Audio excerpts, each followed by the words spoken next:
Ambani news ಟಿವಿಗೆ ಸ್ವಾಗತ. ಪ್ರತಿದಿನ ನ್ಯೂಸ್ ಅಪ್ಡೇಟ್ಗಾಗಿ ಸಬ್ಸ್ಕ್ರೈಬ್ ಮಾಡಿ, ಲೈಕ್ ಮಾಡಿ, ಶೇರ್ ಮಾಡಿ. ಅಂಬಾನಿ ನ್ಯೂಸ್ ಟಿವಿಗೆ ಸ್ವಾಗತ. ಪೊಲೀಸರು ಯಾರಿಗೂ ಇಷ್ಟವಾಗುವುದಿಲ್ಲ, ಹೆಂಡತಿ ಮಕ್ಕಳಿಗೂ ಸಹ ಎಂದು ಎಎಸ್ಪಿ ಜಗನ್ನಾಥ ರಾಯ್ ಹೇಳಿದರು. ಶಿಕ್ಷಣದಿಂದ ವಂಚಿತರಾಗದಂತೆ ಮಕ್ಕಳನ್ನು ನೋಡಿಕೊಳ್ಳಿ ಎಂದ ದಲಿತ ಮುಖಂಡರಿಗೆ ಕರೆ. ಡಾಕ್ಟರ್ BR ಅಂಬೇಡ್ಕರ್ ಹೇಳಿರುವಂತೆ ಮಕ್ಕಳು ಶಿಕ್ಷಿತರಾಗಿಸಬೇಕು. ಶಿಕ್ಷಣದಿಂದ ಮಕ್ಕಳು ಸೇರಿದಂತೆ ಸಮಾಜದಲ್ಲಿ ಬದಲಾವಣೆಗಳಾಗಿ ಉತ್ತಮ ಸಮಾಜ ನಿರ್ಮಾಣ ನಾಂದಿಯಾಗುತ್ತದೆ. ಪರಿಶಿಷ್ಟ ಜಾತಿ ಮತ್ತು ಪರಿಶಿಷ್ಟ ಪಂಗಡದಲ್ಲಿ ಹೆಚ್ಚಿನ ಸಂಖ್ಯೆಯ ಜನರು ಶಿಕ್ಷಣದಿಂದ ವಂಚಿತರಾಗುತ್ತಿದ್ದೀರಿ. ಸ್ವಾತಂತ್ರ್ಯ ಬಂದ ಕಾರಣವೇನೆಂದರೆ ನಮಗೆ ಒಂದು ದಿಟ್ಟ ಗುರಿ ಇರುವುದಿಲ್ಲ. ಜೀವನವನ್ನು ಹಾಳು ಮಾಡಿಕೊಳ್ಳುತ್ತಿದ್ದು ಬಹಳಷ್ಟು ಮಂದಿ ವೈಯಕ್ತಿಕ ಸಮಸ್ಯೆಗಳನ್ನು ಮಾತ್ರ ವ್ಯಕ್ತಪಡಿಸಿದ್ದು ಇಡೀ ಸಮಾಜಕ್ಕೆ ಏನಾಗಬೇಕೆಂದು ವ್ಯಕ್ತಪಡಿಸುವುದು ಒಂದೆಡೆ. ನಾವು ನಮ್ಮ ಸಮಾಜಕ್ಕೆ ಏನು ತೊಂದರೆಯಾಗುತ್ತಿದೆ ಎಂದು ಚರ್ಚಿಸಿ ಇಲಾಖೆಯಿಂದ ಏನು ಸಹಾಯವಾಗುತ್ತಿದೆ ಎಂಬುದನ್ನು ತಿಳಿಯಬೇಕೆಂದರು. ಪೊಲೀಸರನ್ನು ಯಾರು ಇಲಾಖೆಯವರು ಇಷ್ಟಪಡುವುದಿಲ್ಲ. ಒಂದೆಡೆ ದೂರು ದಾಖಲು ಮಾಡಿದವರ ಪರ ಮಾತನಾಡಿ, ಇನ್ನೊಂದೆಡೆ ವಿರೋಧಿ ದೂರುದಾರರ ಪರವಾಗಿ ಮಾತನಾಡಿದರೆ ಮತ್ತೊಂದು ಅರ್ಥವನ್ನು ಕಲ್ಪಿಸುತ್ತಾರೆ. ಸಾರ್ವಜನಿಕರು ಬೈಯುತ್ತಾರೆ, ಹೆಂಡತಿ ಮಕ್ಕಳು ಬೈಯುತ್ತಾರೆ. ಹಬ್ಬ ಹರಿದಿನಗಳನ್ನು ಮತ್ತು ಎಲ್ಲಾದರೂ ಪ್ರಯಾಣ ಮಾಡಲು ಸಾಧ್ಯವಾಗದಿದ್ದಂತಹ ಪರಿಸ್ಥಿತಿ ಇದೆ. ಯಾರೂ ಪೊಲೀಸ್ ಇಲಾಖೆಯವರನ್ನು ಇಷ್ಟಪಡುವುದಿಲ್ಲವೆಂದರೆ ಪೊಲೀಸ್ ಠಾಣೆಯ ವ್ಯಾಪ್ತಿಯಲ್ಲಿ ಪರಿಶಿಷ್ಟ ಜಾತಿ ಮತ್ತು ಪರಿಶಿಷ್ಟ ಪಂಗಡದ ಮುಖಂಡರು ಒಂದು ವಾಟ್ಸಪ್ ಗ್ರೂಪ್ ಮಾಡಿ ಯಾವ ಸಂದರ್ಭದಲ್ಲೂ ಕುಂದುಕೊರತೆಗಳ ಸಭೆ ನಡೆಯುತ್ತದೆ ಎಂಬ ಸಂದೇಶವನ್ನು ವಿವರವನ್ನು ನೇರವಾಗಿ ಮುಖಂಡರಿಗೆ ತಲುಪಿಸುವಂತೆ ಮಾಡುವ ವ್ಯವಸ್ಥೆಯನ್ನು ಜಿಲ್ಲಾ ವರಿಷ್ಠಾಧಿಕಾರಿ ಕುಶಾಲ್ ಚೋಕ್ಸಿ ನೇತೃತ್ವದಲ್ಲಿ ಮಾಡಲಾಗಿದೆ ಎಂದರು.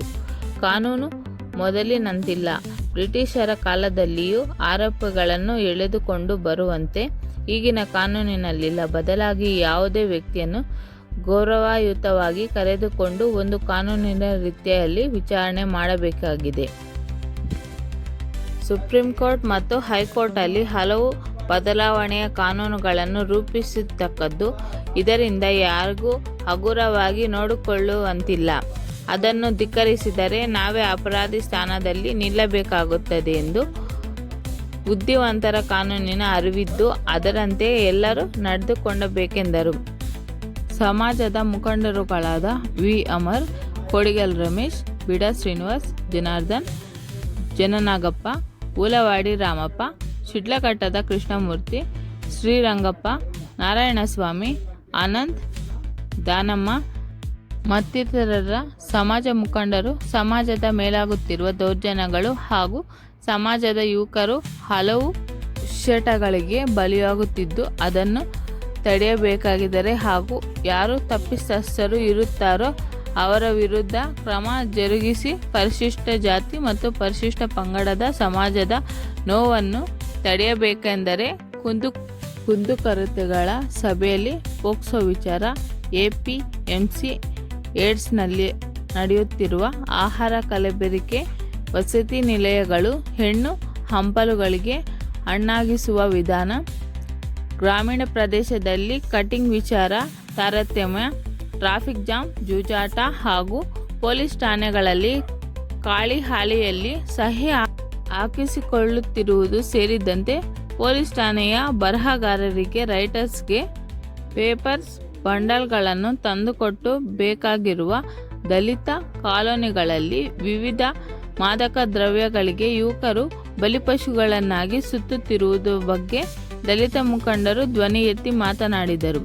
ಈ ಸಂದರ್ಭದಲ್ಲಿ SP ಕುಶಾಲ್ ಚೋಕ್ಸಿ, DYSP ಮುರಳೀಧರ್, ನಗರ ಠಾಣೆ ಇನ್ಸ್ಪೆಕ್ಟರ್ VG ಕುಮಾರ್, ಗ್ರಾಮಾಂತರ ಪೊಲೀಸ್ ಠಾಣೆಯ ಇನ್ಸ್ಪೆಕ್ಟರ್ ಶಿವರಾಜ್, ಶಿಡ್ಲಘಟ್ಟ ನಗರ ಠಾಣೆಯ ಸಬ್ ಇನ್ಸ್ಪೆಕ್ಟರ್ ವೇಣುಗೋಪಾಲ್, ಗ್ರಾಮಾಂತರ ಪೊಲೀಸ್ ಸತೀಶ್, ಕೆಂಚರಹಳ್ಳಿ PSI ಶಿವಕುಮಾರ್, PSIಗಳಾದ ಪ್ರಕಾಶ್, ಶಹಬುದ್ದೀನ್, ಮಮತಾ, ಪ್ರಸಾದ್, ನಾರಾಯಣಸ್ವಾಮಿ ಮತ್ತು ದಲಿತ ಮುಖಂಡರು ಉಪಸ್ಥಿತರಾಗಿದ್ದರು.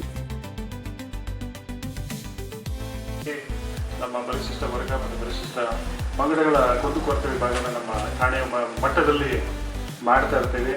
ನಮ್ಮ ನಗರ ಪ್ರದೇಶದಲ್ಲಿ ಇರುವಂತಹ ನಮ್ಮ ಸೋದರ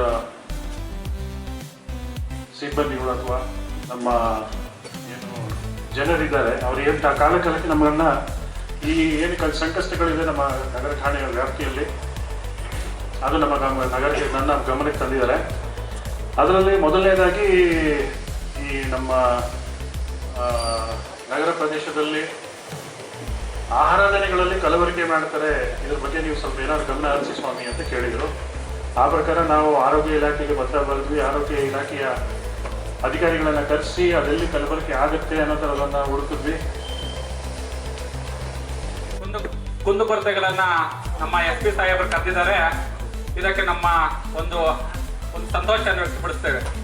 ಏನಾಗಿದೆ ಅಂದರೆ ನಮ್ಮ SC ಜನಾಂಗ ಪರಿಸ್ಥಿತಿ ನಮಗೆ ಒಂದು ಸ್ಪೆಷಲ್ ಆಗಿ ಎಲ್ಲ ಒಂದು ಕಮ್ಯುನಿಟಿಯನ್ನು ಕರೆಯಲ್ಲ ಏನೋ ಕಾರ್ಯಕ್ರಮಗಳಿಗೆ, ಸ್ಪೆಷಲ್ ಆಗಿ ಪರಿಶಿಷ್ಟ ಜಾತಿ ಪರಿಶಿಷ್ಟ ಪಂಗಡ ಅಂತ ಕರೀತಾರೆ. ಇದಕ್ಕೆ ಏನಂದ್ರೆ ಮೀಟಿಂಗ್ ಬರೋದು ನಾವೇ, ಈ ಇದರಲ್ಲಿ ಭಾಗಿಯಾಗೋದು ನಾವೇ, ಅತಿ ಹೆಚ್ಚಾಗಿ ಕೇಸ್ಗಳನ್ನು ಹಾಕಿಸ್ಕೊಂಡು ಕೋರ್ಟ್ ತಿರುಗಾಡೋದು ನಮ್ಮ SC ಸಮಾಜನೇ. ಇದಕ್ಕೆ ನಾವು ತುಂಬಾ ಬೇಸರ, ನನ್ನ ವೈಯಕ್ತಿಕ ವಿಚಾರ ಬೇಸರವನ್ನು ವ್ಯಕ್ತಪಡಿಸ್ತೀವಿ. ನಂದೇ ಒಂದು ವಿಚಾರದಲ್ಲಿ ನನಗೆ 7th ಕ್ಲಾಸಿಂದ ಪೊಲೀಸ್ ಸ್ಟೇಷನ್ ನನಗೆ ಗೊತ್ತಿದೆ. ಇದೇ ನಮ್ಮ ಸಬ್ ಡಿವಿಷನ್ ಅಲ್ಲಿ ನಾನೊಂದು ಕಂಪ್ಲೇಂಟ್ ಕೊಡ್ತೀನಿ. ಅದೇ ಕಂಪ್ಲೇಂಟ್ ಅಲ್ಲೇ ನಮ್ಮ ಮುರಳೀಧರ್ ಸರ್ ಇದ್ದಾರೆ, within pin to pin paper ಅನ್ಕೊಡ್ತೀನಿ ನಾನು, ಏನೋ ಏನೇನು ನಾನು ದಾಖಲೆಗಳು ಕೊಟ್ಟಿದ್ದೆ ಅಂತ ಹೇಳ್ಬಿಟ್ಟು. ಆ ದಾಖಲೆ ಕೊಟ್ಟಾಗ CC ಕ್ಯಾಮ್ರಾ ನೋಡಿ ಅಂತ ಕೊಡ್ತೀನಿ, ನನ್ನ ಹತ್ರ ದುಡ್ಡು ಕಳ್ತಾರ ಹೋಗಿದೆ ಅಂತ ಕೊಡ್ತೀನಿ, ನನ್ನ ಮೇಲೆ ದೌರ್ಜನ್ಯ ಆಗಿದೆ ಅಂತ ಕೊಡ್ತೀನಿ. ಆದ್ರೆ ನನ್ನ 25 ದಿವಸಗಳ ಕಾಲ ತಿರ್ಸ್ಕೊತಾರೆ. ಎಷ್ಟು ದಿವಸ ಬೇಕಾದ್ರೆ CC ಕ್ಯಾಮ್ರಾ ಚೆಕ್ ಮಾಡಿ ಇಲ್ಲಿ. ಮತ್ತೆ ಇದೇ ಮುರಳೀಧರ್ ಸರ್ ಅವರು ನಾನು ರೈಟಿಂಗ್ ಅಲ್ಲಿ ಕೊಟ್ಟಿದ್ದೀನಿ, ನನ್ನ ಪೇಪರ್ಸ್ ಇದಾವೆ. ಒಬ್ಬ ನನ್ನ ಅಟ್ರಾಸಿಟಿ ಆಗಿದೆ ಅಂತ ಕೊಟ್ಟಾಗ ತಹಸೀಲ್ದಾರ್ಗೆ ಹಾಕ್ಬಿಟ್ಟು ನಿನ್ನ ಅಟ್ರಾಸಿಟಿ ಆಗಿದ್ರೆ ಕೊಡ್ತೀವಿ ಅಂತಾರೆ. ಇದೇ ತಹಸೀಲ್ದಾರ್ ಸಾಹೇಬ್ರು ಅಧಿಕೃತವಾಗಿ ಕೊಡ್ತಾರೆ, ಇವರು BCA ಜಾತಿಗೆ ಸೇರಿದಾರೆ ಅಂತ ಹೇಳ್ಬಿಟ್ಟು ಅದನ್ನ ತಿರಸ್ಕಾರ ಮಾಡ್ತಾರೆ. ಮತ್ತೆ ಅದೇ ಆರೋಪಿಗಳ ಮೇಲೆ 126 ಕೇಸಲ್ಲಿ ಅವ್ರ ಮೇಲೆ ಅಟ್ರಾಸಿಟಿ ಆಕ್ಟ್ ಮಾಡ್ತಾರೆ. ಹೆಂಗಿದು? ಒಬ್ಬ ವ್ಯಕ್ತಿ 2 ಜಾತಿಗಳಾಗತ್ತಾ? ಹೆಂಗೆ ದೌರ್ಜನ್ಯ ಆಗತ್ತೆ? ಒಬ್ಬ ಹೆಂಗಿಸ್ತಿನಗೋಸ್ಕರ ಇವತ್ತು ಒಬ್ಬ ಇನ್ಸ್ಪೆಕ್ಟರ್ ಅದು ಮಾತಾಡಿದ್ರೆ ಒಂದು ಕಾಲದಲ್ಲಿ ಸಬ್ಸ್ಟಾನ್ಷಿಯಲ್ ಡ್ರಗ್ಸ್ ನಡೀತಾ ಇತ್ತು. That is being supplied by the medical stores ಇಂದ ಈ ನಿದ್ದೆ ಮಾತ್ರೆಗಳು, ಈ ಹೈಪರ್ ಟೆನ್ಷನ್ ಮಾತ್ರೆಗಳು ಲೈಕ್ ನೈಟ್ರೋ, ರೆಸ್ಟಿಲ್, ಹ್ಯಾಂಡ್ಸಿಟು, ಗಾಲ್ ಫ್ರೆಶ್, ಇವೆಲ್ಲ ಮೊದಲು ಸಪ್ಲೈ ಆಗ್ತಾ ಇತ್ತು. ಅಟ್ ದಟ್ ಟೈಮ್ ನಾನು DGP ಅವ್ರಿಗೆ ಹೇಳಿದ್ದೆ, ಒಂದು ಅವಾಗ ಸಭೆ ನಡೆಸಿದ್ರು ಮೆಡಿಕಲ್ ಸ್ಟೋರ್ಸ್ ಅವರು. ಅವಾಗ ಕೃಷ್ಣಮೂರ್ತಿ ಸಾಹೇಬರು DSP ಇದ್ದಾಗ ಅದು ಸ್ಟ್ರಿಕ್ಟ್ನೆಸ್ ಆಗಿತ್ತು. Again we have left to loose. ಅದನ್ನ ನಾವು ಈಗ ಸರಿಯಾಗಿ ಅದ್ರ ಮೇಲೆ ವಿಜಿಲೆನ್ಸ್ ಇಲ್ಲ. ಅವರು ಮತ್ತೆ ಸಬ್ಸ್ಟಾನ್ಷಿಯಲ್ ನನಗೆ ಈ ತಿಂಗಳಲ್ಲಿ ರಿಹ್ಯಾಬಿಲಿಟೇಷನ್ ಸೇರ್ಸಕ್ಕೆ ನಮ್ಮ ಜನಾಂಗದವರು 3 ಜನ ಫೋನ್ ಮಾಡೋದು, ಹಣ ಎಲ್ಲಿ ಸೇರಿಸ್ಬೇಕಣ್ಣ, ಯಾವ ಸೆಂಟ್ರು, ನೀವು ಸ್ವಲ್ಪ ಹೇಳ್ಕೊಡಿ ಅಂತ. ಈ ಮಂತಲ್ಲಿ so that means the data is increase ಆಗ್ತಾ ಇದೆ. ಡೇಟಾ ಈ ಡ್ರಗ್ಸ್ಗೆ ಒಳಗಾಗ್ತಾ ಇರೋ ಹುಡುಗರು ಮೇನ್ ಈ substantial drugs cheap and non recognised, ಗೊತ್ತಾಗಲ್ಲ ಅದು ನೀವು ಕಂಟ್ರೋಲ್ ಮಾಡಿ. ಇದು ಕೂಡ ಈ ಪಾಯಿಂಟ್ ವಿಚಾರ ಬಗ್ಗೆ ಕೂಡ ನಾವು ಹೆಲ್ತ್ ಇನ್ಸ್ಪೆಕ್ಟರ್. ಹಾಗಾಗಿ ಎರಡೂ ಕುಟುಂಬಗಳು ಹಾಳಾಗ್ತಾ ಇದ್ದಾವೆ. ದಯವಿಟ್ಟು ಅದರ ಬಗ್ಗೆ ಒಂದು ಗಮನ ಹರಿಸಿ. ಆಮೇಲೆ ಇನ್ನೊಂದು ಬಹಳ ಮುಖ್ಯವಾಗಿ ಹೇಳಬೇಕಾಗಿದ್ದು, ಪೊಲೀಸ್ನವರನ್ನ ಯಾರು ಇಷ್ಟಪಡೋದಿಲ್ಲ, ನಮ್ಮನ್ನ ಯಾರೂ ಇಷ್ಟಪಡೋದಿಲ್ಲ, ನೀವೂ ಇಷ್ಟಪಡೋದಿಲ್ಲ, ನೀವೂ ಬೈತೀರಿ, ಎಲ್ಲರೂ ಬೈತೀರಿ, ಗ್ಯಾರಂಟಿ. ನಾವು ಯಾರು ಕೂಡ ನಮ್ಮನ್ನ ಇಷ್ಟಪಟ್ಟು, ಪೊಲೀಸ್ನವರನ್ನ ಇಷ್ಟಪಟ್ಟು ನೀವು ಇದು ಮಾಡುವಂಥವ್ರಿಲ್ಲ. 100% ಬೈಯುವಂಥವ್ರು. ಕಾರಣ ನಿಮಗೆ ಗೊತ್ತಿದೆ. ಕಂಪ್ಲೇಂಟ್ ಕೊಟ್ಟವನಿಗೆ ಬಂದ ಪರವಾಗಿ ಮಾತಾಡಿದರೆ ಎದುರು ಪಾರ್ಟಿ ಅವನು ಹೇಳ್ತಾನೆ ಎಲ್ಲ ಅವ್ರ ಹತ್ರ ದುಡ್ಡು ತಗೊಂಡಿದ್ದಾರೆ. ಕಂಪ್ಲೇಂಟ್ ಕೊಟ್ಟವನು ಸರಿ ಇಲ್ಲ, ಅವನ ಪರ ನೋಡಪ್ಪ ಇದು ಹೀಗಿದೆ ಅಂತ ಮಾತಾಡಿದ್ರೆ ತಕ್ಷಣ ಕಂಪ್ಲೇಂಟ್ ಕೊಟ್ಟವನು ಹೇಳ್ತಾನೆ ಇಲ್ಲ ಅವ್ರ ಕಡೆ ಅಡ್ಜಸ್ಟ್ ಆಗ್ಬಿಟ್ಟವ್ರೆ, ದುಡ್ಡು ಅಲ್ಲಿ ತಗೊಂಡ್ಬಿಟ್ಟವ್ರೆ. ಎಲ್ಲರೂ ಬರೀ ಪೊಲೀಸ್ನವ್ರು ಬೆಳಿಗ್ಗಿದ್ರೆ ಮನೆಗೆ ದುಡ್ಡೇ ತಗೊಂಡೋಗುವವರು. ನಮ್ಮನ್ನ ಒಂದು ಕಡೆ ಸಾರ್ವಜನಿಕರು ಬೈತಾರೆ, ನಮ್ಮನ್ನ ಯಾರು ಇಷ್ಟಪಡೋದಿಲ್ಲ. ಸಾರ್ವಜನಿಕರು ಬೈತಾರೆ, ನಮ್ಮ ಹೆಂಡತಿ ಮಕ್ಕಳು ಬೈತಾರೆ, ಇವರು ಸಮಯಕ್ಕೆ ಸರಿಯಾಗಿ ಮನೆಗೆ ಬರೋದಿಲ್ಲ, ಹಬ್ಬ ಹರಿದಿನಗಳಲ್ಲಿ ನಮಗೆ ಯಾವುದಿಲ್ಲ. ಹಾಗಾಗಿ ಎಲ್ಲಾದ್ರೂ ಕರ್ಕೊಂಡು ಹೋಗ್ಬೇಕು ಹೆಂಡತಿ ಅಂದ್ರೆ ನಾವು ಆಗೋದಿಲ್ಲ. ಅವರು ಬೈಯೋರೆ, ನೀವು ಬೈಯೋರೆ, ಸಾರ್ವಜನಿಕರು ಬೈಯೋರೆ. ಅದರಿಂದ ದಯವಿಟ್ಟು ಯಾರು ಕೂಡ ನಮ್ಮನ್ನ ಇಷ್ಟಪಟ್ಟು ಯಾರು ಹೊಗಳೋದಿಲ್ಲ. ದಯವಿಟ್ಟು ಇದು ಎಲ್ಲರಿಗೂ ಗೊತ್ತಿರುವಂತ ವಿಚಾರ. ಮೂರನೇದು ಬಹಳಷ್ಟು ಈಗ ಕೆಲವರು ಹೇಳಿದಿರಿ ಸ್ಟೇಷನ್ಗಳಲ್ಲಿ ನಮ್ಮ ಮೀಟಿಂಗ್ ಕರೆಯೋದಿಲ್ಲ ಅಥವಾ ಮೀಟಿಂಗ್ ಕರೆದ್ರು ನಮ್ಗೆ ಗೊತ್ತಾಗಲ್ಲ, ಯಾರನ್ನ ಮಾತ್ರ 4 ಜನರನ್ನ ಕೂರಿಸ್ಕೊಂಡು ಮೀಟಿಂಗ್ ಮಾಡಿ ಕಳಿಸ್ತಾರೆ ಅಂತ. ಇದಕ್ಕೆ ನಮ್ಮ ಸಾಹೇಬರು ಆವಾಗಲೇ ಇನ್ಸ್ಟ್ರಕ್ಷನ್ಸ್ ಒಂದು ಕೊಟ್ಟಿದ್ರು. ಪೊಲೀಸ್ ಸ್ಟೇಷನ್ ನಲ್ಲಿ ಯಾರು ದಲಿತ ಮುಖಂಡರಿದ್ದಾರೆ, ಲೀಡರ್ಸ್ ಇದ್ದಾರೆ, ಅವ್ರದ್ದೊಂದು ವಾಟ್ಸಪ್ ಗ್ರೂಪ್ ಮಾಡಿ ಆ ಗ್ರೂಪ್ ನಲ್ಲಿ ನೀವು ಇಂಥ ದಿವಸ ಮೀಟಿಂಗ್ ಅಂತ ಹಾಕಿ ಅಂತ ಆಲ್ರೆಡಿ ನಮ್ಮ ಸಾಹೇಬರು ದಿನಾ ಬೆಳಿಗ್ಗೆ 8 ಗಂಟೆಯಿಂದ 9 ಗಂಟೆವರೆಗೆ 1 ಗಂಟೆ ಪ್ರತಿಯೊಂದು ವಿಚಾರಗಳನ್ನು ಪಿನ್ನು ಕೇಳ್ತಾರೆ. ಎಲ್ಲರಿಗೂ ಮೀಟಿಂಗ್ ಮಾಡ್ತಾರೆ. ಇದರಲ್ಲಿ ನಮ್ಮ VC ಮೀಟಿಂಗ್ ಮಾಡ್ತೀವಿ. ಅದರಲ್ಲಿ ಸಾಹೇಬರು ಆಲ್ರೆಡಿ ಇನ್ಸ್ಟ್ರಕ್ಷನ್ಸ್ ಕೊಟ್ಟಿದ್ದಾರೆ. ಸ್ಟೇಷನ್ಗಳದ್ದು ದಲಿತ ಮುಖಂಡರದ್ದೊಂದು ಗ್ರೂಪ್ ಮಾಡಿಬಿಟ್ಟು ಅದರಲ್ಲಿ ನೀವು ಯಾವತ್ತು ಮೀಟಿಂಗ್ ಅಂತ ಹೇಳಿ ಡೇಟ್ನ ಹಾಕ್ಬಿಡಿ, ಅವರಿಗೆಲ್ಲರಿಗೂ ಮೆಸೇಜ್ ಪಾಸ್ ಆಗತ್ತೆ ಅಂತ ಒಳ್ಳೆ ಸಜೆಷನ್ ಕೊಟ್ಟಿದ್ದಾರೆ. ದಯವಿಟ್ಟು ಅದು ತಮ್ಮ ಒಂದು ಗಮನಕ್ಕೆ. ಹಾಗೆಯೇ ಆವಾಗಲೇ ಹೇಳಿದ್ರಿ, ತಾವು ಕಂಪ್ಲೇಂಟ್ ಕೊಟ್ಟ ತಕ್ಷಣ ಜೀಪ್ ಕಳಿಸ್ಬೇಕು, ಹೋಗ್ಬೇಕು, ಎಳ್ಕೊಂಬಂದು ಕೂರಿಸ್ಬೇಕು ಅಂತ. ನಿಮಗೆ ದಯವಿಟ್ಟು ಗೊತ್ತಿದೆ, ಕಾನೂನುಗಳು ಮೊದಲಿನಂಗಿಲ್ಲ. ಈಗ ನಾವು ಬ್ರಿಟಿಷ್ ಆಡಳಿತದಲ್ಲಿ ಇಲ್ಲ. ಕಾನೂನುಗಳು ಕಾಲಕ್ಕೆ ಬದಲಾವಣೆಗಳಾಗ್ತಾ ಇದ್ದಾವೆ.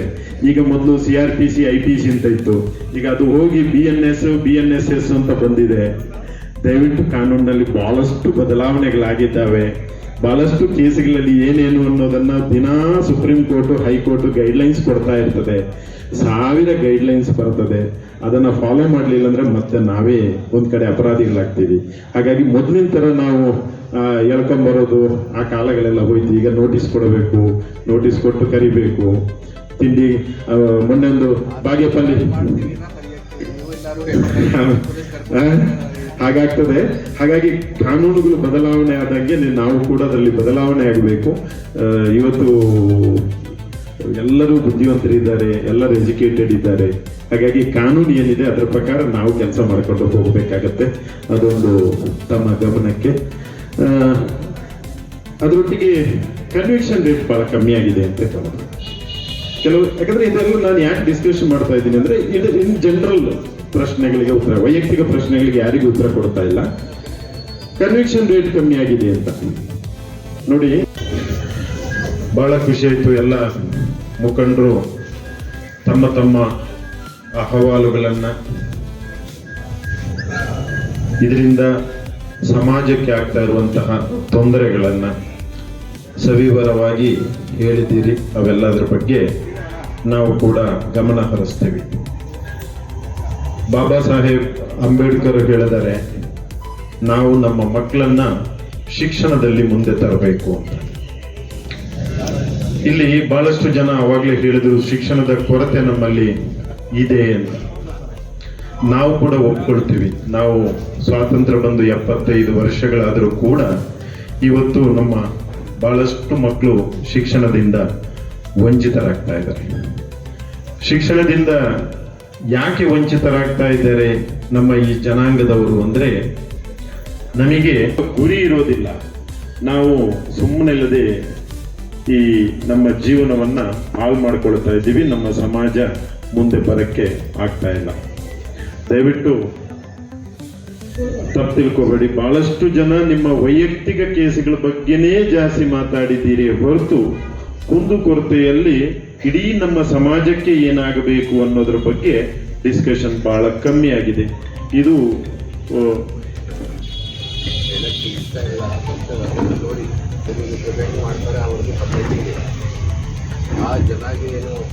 ಅದೇ ಅದನ್ನ ನಾವು ಮೊದಲು ಏನ್ ಎಕ್ಸ್ಪೆಕ್ಟ್ ಮಾಡಬೇಕು, ನಮ್ಮ ಸಮಾಜಕ್ಕೆ ನಾವು ಏನ್ ಮಾಡಬೇಕು, ನಮ್ಮ ಸಮಾಜಕ್ಕೆ ಏನ್ ತೊಂದರೆ ಆಗ್ತಾ ಇದೆ, ಅದರಲ್ಲಿ ಇಲಾಖೆಯಿಂದ ನಮಗೆ ಏನು ಸಹಾಯ ಆಗಬಹುದು ಅನ್ನೋದ್ರ ಬಗ್ಗೆ ಬಹಳಷ್ಟು ಕೆಲವರು ಮಾತ್ರ 1-2 ವಿಚಾರಗಳು ಬಂದು ಮಾತಾಡಕ್ಕೆ ಅವಕಾಶ ಕೊಡಲಿಲ್ಲ ಸರ್.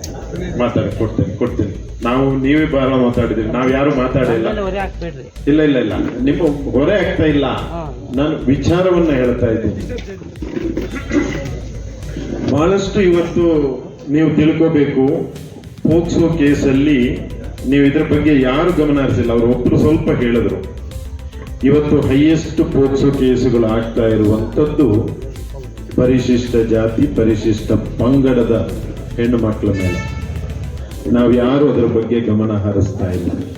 ನಮ್ಮ ಮಕ್ಕಳನ್ನ ಎಜುಕೇಟ್ ಮಾಡೋ ಕಡೆ ಗಮನ ಹರಿಸ್ತಾ ಇಲ್ಲ. ನಮ್ಮ ಮಕ್ಕಳಿಗೆ ಅದರ ಬಗ್ಗೆ ತಪ್ಪುಗಳನ್ನ ತಿಳುವಳಿಕೆಗಳನ್ನ ಹೇಳುವಂತ ಕಡೆ ನಾವು ಮಾಡ್ತಾ ಇಲ್ಲ. ಬಹಳಷ್ಟು ಜನ ಎಜುಕೇಶನ್ ಇಲ್ಲ, ಅಲ್ಲೆಲ್ಲೋ ಕೆಲ್ಸಕ್ಕೆ ಹೋಗ್ತಾರೆ, ಅಲ್ಲೆಲ್ಲೋ ಕುರಿ ಮೇಯ್ಸಕ್ಕೆ ಹೋಗ್ತಾ ಇದ್ದಾರೆ, ಅಲ್ಲೆಲ್ಲೋ ಯಾರ ಜೊತೆನೋ ಇದಾಗ್ತದೆ, ಆ ಪ್ರೀತಿ ಪ್ರೇಮ ಅಂದ್ಕೊಂಡು ಹೋಗ್ತಾರೆ. ಅದಾದ್ಮೇಲೆ ಇಡೀ ಜೀವನವನ್ನ ಹಾಳು ಮಾಡ್ಕೊಳ್ತಾ ಇದ್ದಾರೆ. ಇದು ಒಂದು ಸಾಮಾಜಿಕ ಪಿಡುಗಾಗಿ ಪರಿಣಮಿಸಿದೆ.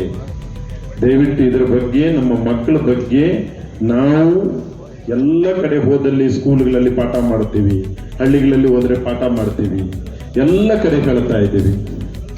ಬಟ್ ಅದರ ರಿಸಲ್ಟ್ಗಳು ನಿಮ್ಮಿಂದ ಇನ್ನೂ ಬಂದ್ರೆ ನಮಗೆ ಯಾರು ನಾವು ಮುಖಂಡರಿದ್ದೀವಿ, ನಾವು ನಮ್ಮ ಮಕ್ಕಳಿಗೆ, ನಮ್ಮ ಸಮಾಜದ ಮಕ್ಕಳಿಗೆ ಹೇಳಿದ್ರೆ ಅದರ ಎಫೆಕ್ಟ್ ಇನ್ನೂ ಜಾಸ್ತಿ ಇರುತ್ತೆ. ಅದರಿಂದ ದಯವಿಟ್ಟು ಒಂದು ಪೋಕ್ಸೋ ಕೇಸ್ಗಳ ಬಗ್ಗೆ ಗಮನ ಹರಿಸಿ. ಬಹಳಷ್ಟು ನೋಡಿ, ಅದರಲ್ಲಿ ಇಬ್ಬರಿಗೂ ತೊಂದರೆ, ಒಂದು ಕಂಪ್ಲೇಂಟ್ ಕೊಟ್ಟವರಿಗೂ ತೊಂದರೆ, ಆ ಕಡೆ ಅಪರಾಧಿಯಾಗಿದ್ದವನಿಗೂ ತೊಂದರೆ. ಅಪರಾಧಿ